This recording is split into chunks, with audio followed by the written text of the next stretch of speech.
I have to run past my hallway closet at night. It's bad in the daytime to be sure, but not as bad as it is when the sun goes down.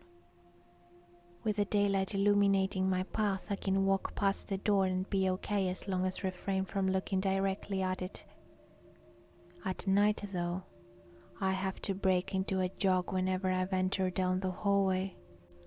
I swear it's colder just in front of the door, and I always feel like I'm being watched.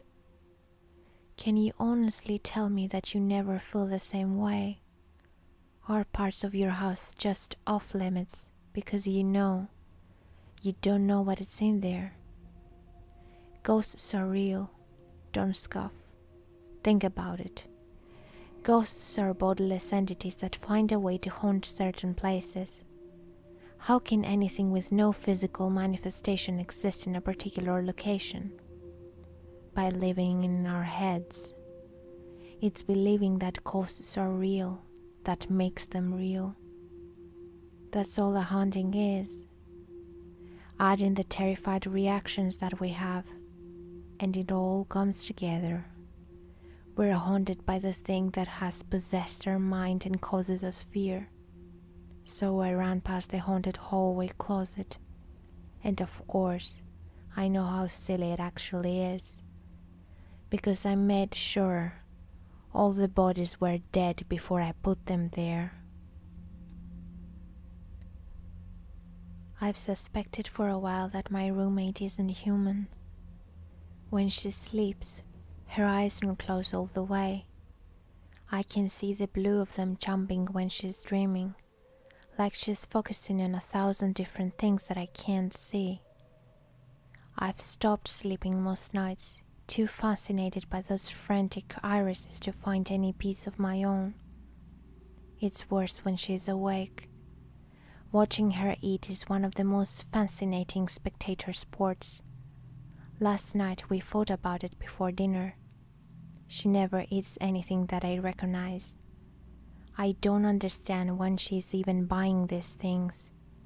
Great slumps of meat so large she has to move the shelves in the refrigerator. Weird green vegetables that hardly look like they were grown on earth. Grains that look suspiciously like maggots. She chews with her mouth open. No parts of her close together like they should. It's hard to have an appetite while I watch her chewing like a cow, or when I find bits of meat and that maggot rice sticking to the plates in the sink. It's all I can do to come into the kitchen and pour a glass of water in the mornings. A lot of mornings I can't manage that. They say it's the true test of a relationship living together. My hands are shaking this morning as I pour my glass of water, swallow a pill. There are no dishes in the sink today. That's something to be thankful for, I suppose. Though her eyes are still half open where she lays in the hallway, where she's been laying since we fought before dinner. She fell more than I pushed her, I think. She hit her head hard on the edge of the table on her way down. One more part on her that doesn't close together like it should. I can't move. Being deathly ill will do that to you, I suppose. But I can feel. Being deathly ill does not feel good. And to be honest, I just wish I were dead at this point. As dead as they think I am. Nausea overtakes me as the coffin rocks back and forth. Maybe I'll choke on my own vomit and suffocate quickly. Nope. No such luck. I can feel the tears welling up and spilling down the edge of my face. But that seems to be the extent of control that I have over my body. I really wish that I had requested a burial. The embalming process alone would have been enough to kill me. I hear a door close behind my head and feel the heat begin to rise.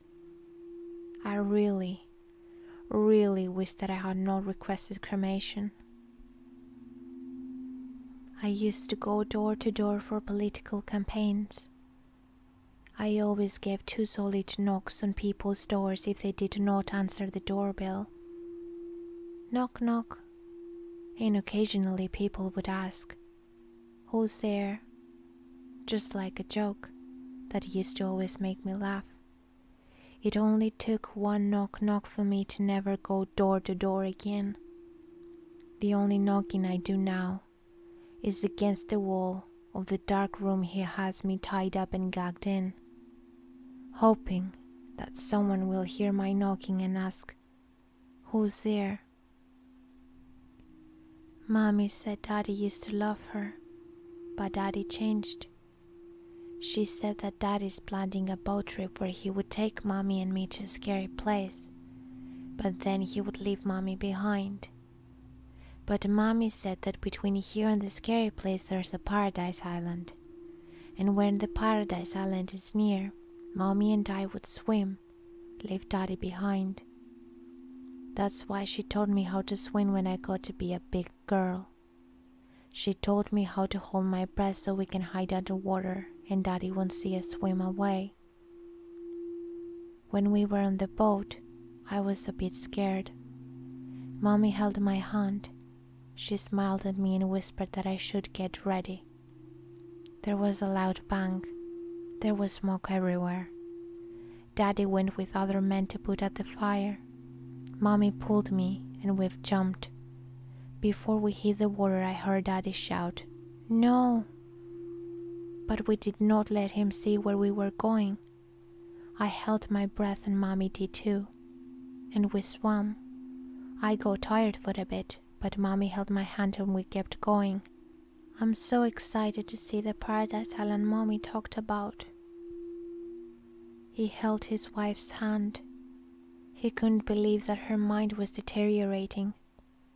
She was becoming paranoid and delusional. He told her they would go to the city to see doctors. She became violent and started hitting her head on the wall. He restrained her until she calmed down. He made calls to their friends and family. They all agreed to meet in the city, so she would feel how much they all loved her. But the trip did not go as planned.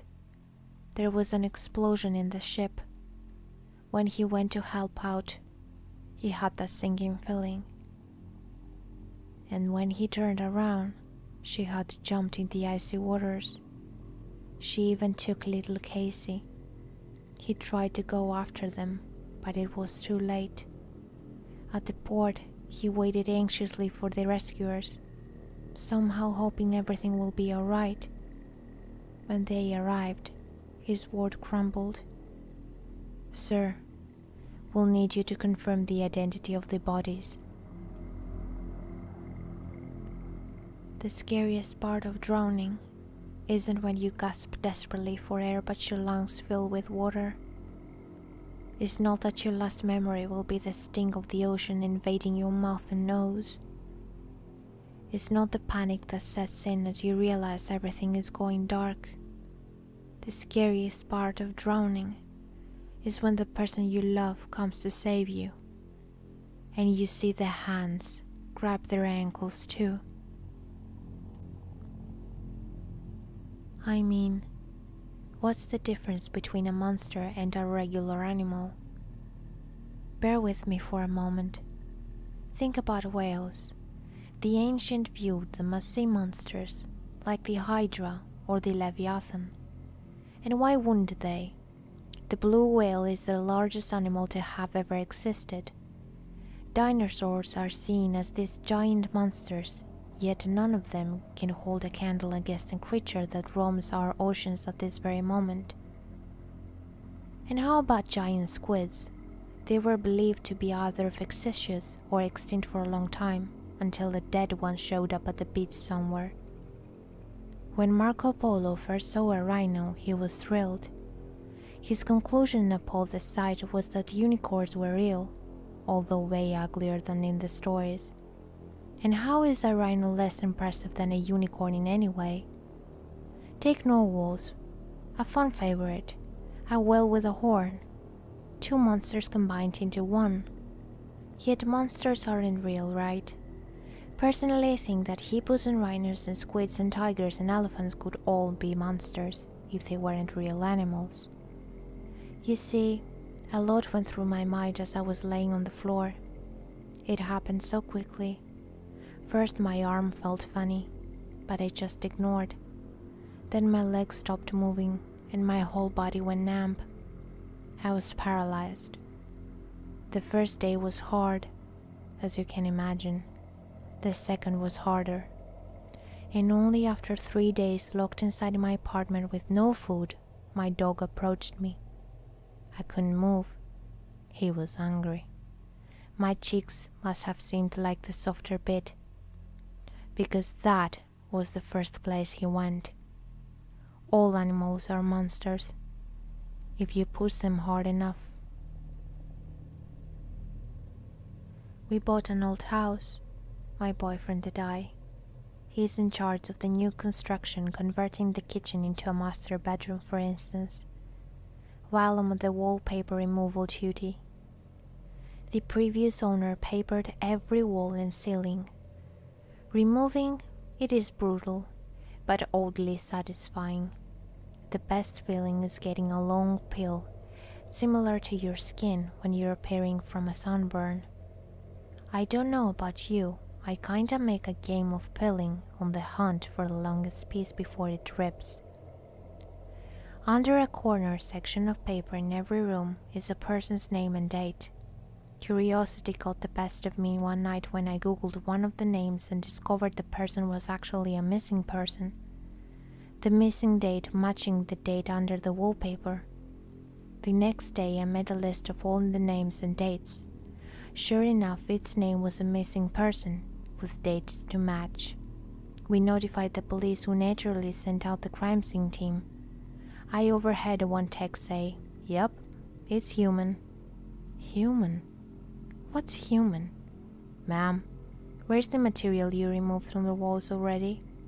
This isn't wallpaper you were removing.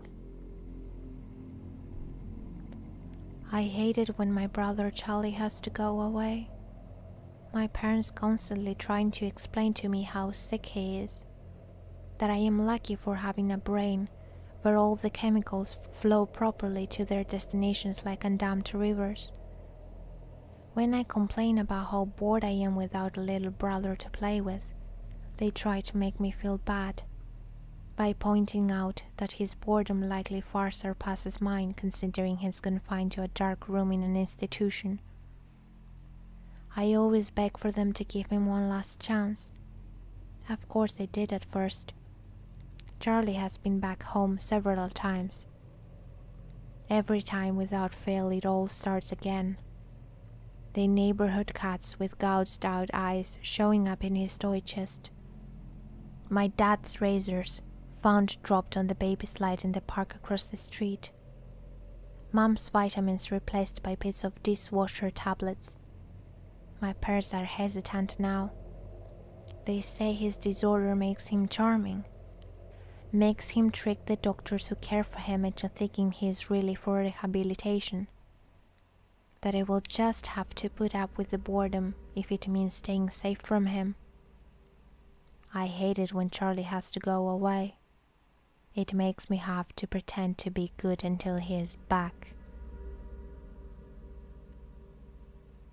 Last night, a friend rushed me out of the house to catch the opening act at a local bar's music night. After a few drinks, I realized my phone wasn't in my pocket. I checked the table we were sitting at, the bathrooms, and after no luck I used my friend's phone to call mine.